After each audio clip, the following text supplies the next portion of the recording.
Imagine having one secret skill that is invisible to others, but it changes everything you do and how you do that. How you enjoy your meal, how you engage in a deep work, how you make love, how you spend time with your kids. And that skill, you probably guessed already, is the skill of being present. Presence is not just a feeling, it's the power that you can master. So in this video, let's talk about how to become better at being present and how to bring more presence into your life. And as everything in life, presence is a choice, not a chance. It's a choice that we make, not maybe some mystical muse that arrives one day or not. It's a skill that we can master. And as you know, I love to speak in metaphors. So my invitation for you is to see presence as your skill of doing something. And in this video, I'm gonna use the metaphor of holding the fork. Once upon a time, you learned how to hold the fork in your hands when you were a toddler, because when you were really little, you were eating with your hands. And to master that skill holding the fork, well, it took some effort and dedication. But once you mastered it, well, there are many things you can enjoy with that skill. You can eat a cake, you can eat a steak, you can eat a salad, you can eat an omelette, you can eat whatever you want. But the skill is the same. Same as once you master the skill of presence, it's not only that you will practice presence during the practice of meditation, to use it as an example, but you will practice presence at any given moment in your life. And I truly believe that presence is the key to fulfillment and happiness. The more we can bring ourselves into the experience we are in right now, the more fulfillment we can create in our life. And one of the really simple ways to practice presence, it's something that I often recommend to my clients, is change the way you drink your cup of coffee. If you don't drink coffee in the morning, then do the same with water, with tea, with green smoothie, like whatever you drink. Don't be attached so much to the medium itself. But for sake of using example, I'm gonna say coffee. So especially people who love coffee, like coffee snobs. I am one of them. Like I love coffee. I adore coffee. I don't need caffeine to wake myself up. I just love the taste of coffee. I love it so much. I go to sleep with the thought that I'm gonna wake up in the morning and I'm gonna enjoy coffee. Do you understand how much I love it?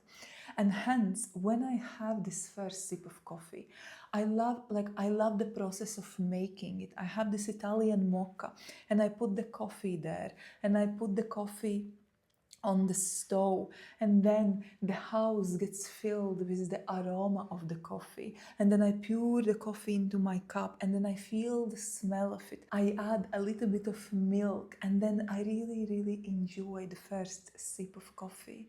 So this is the practice of presence. And you can do it with any food, any drink. You can do it during your lunch. Instead of eating your lunch and watching YouTube or doing work, be fully present when you eat. Look, we become better at whatever we repeatedly do. So if you start enjoying your coffee lovers, come on, enjoy your coffee. If you start enjoying your coffee every day, you become better at bringing yourself into the present moment.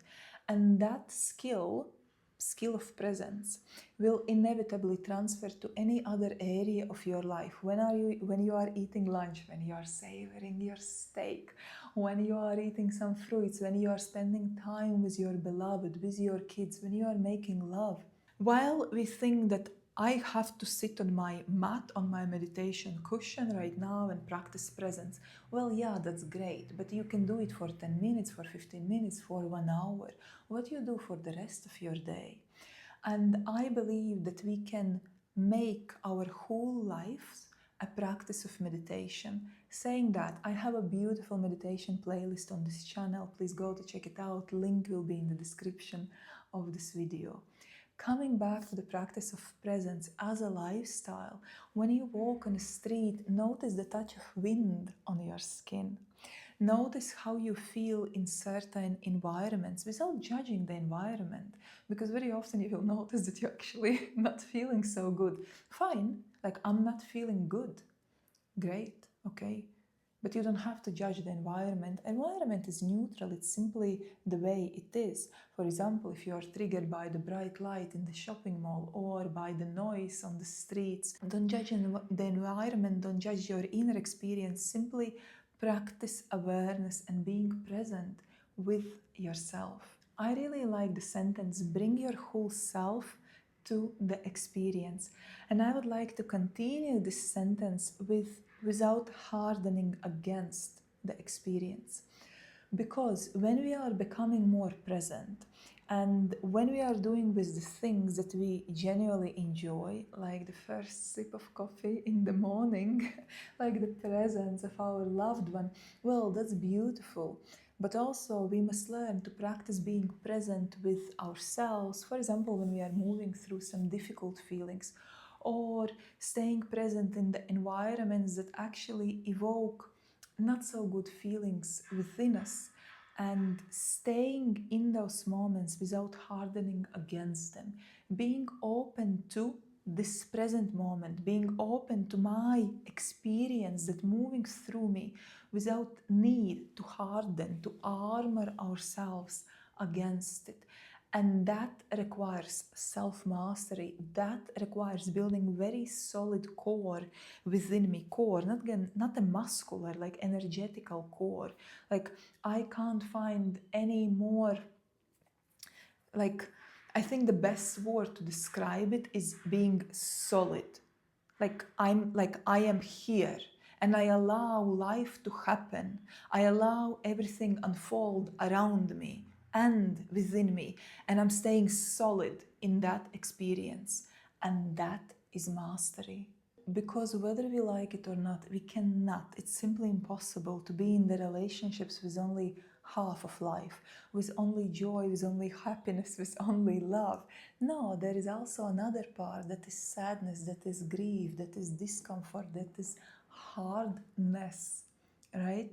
And we have to learn to stay solid through all of it, so we are able to bring ourselves to the wholeness of life, to the experience of life. So we are able to open ourselves to the life. Very often we are very willing to open ourselves to the happiness of life, but we are not so willing to open ourselves to the other part of life, but they both coexist simultaneously. And if we try, and many people do, to numb ourselves towards that other part of life, well, we also gonna numb ourselves towards the happiness, towards the joy, towards the inspiration. So to feel that goodness of life, we also must learn to feel the other part, while staying open and solid in it. We are scared to feel like the sadness and grief and discomfort because we think that it's gonna destroy us.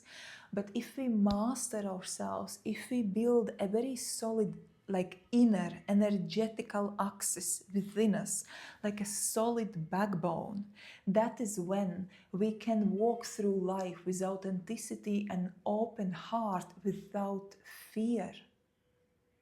And we can open ourselves and embrace and face every experience that come our way without the need to armor ourselves against the experience. But again, I want to emphasize that presence is a skill, like everything else in life. So think about that, practicing presence through the things you genuinely enjoy, like the first sip of coffee in the morning. You're also learning and developing ability to be more present also in the moments when maybe are a bit less enjoyable. Start to build less and less armors around yourself.